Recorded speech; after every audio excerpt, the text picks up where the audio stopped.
for flight attendants in leadership. I once worked for a director who was known for being fairly intense.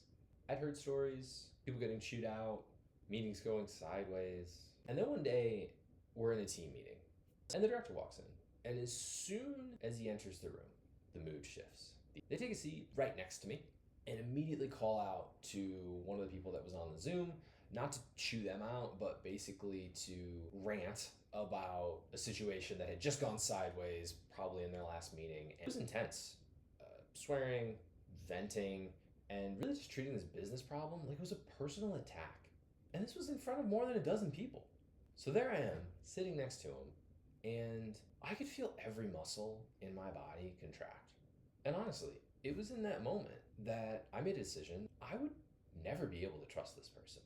That was all it took to know enough that I did not want to trust them moving forward, ever. So here's what leaders don't realize. They think the moment passes. They cool down. They might even apologize. But for the people in that room, it doesn't pass. It becomes the permanent filter through which every future interaction runs through. As a leader, your team is watching you the same way that we all watch the flight attendants. And on a flight, it starts to get really bumpy.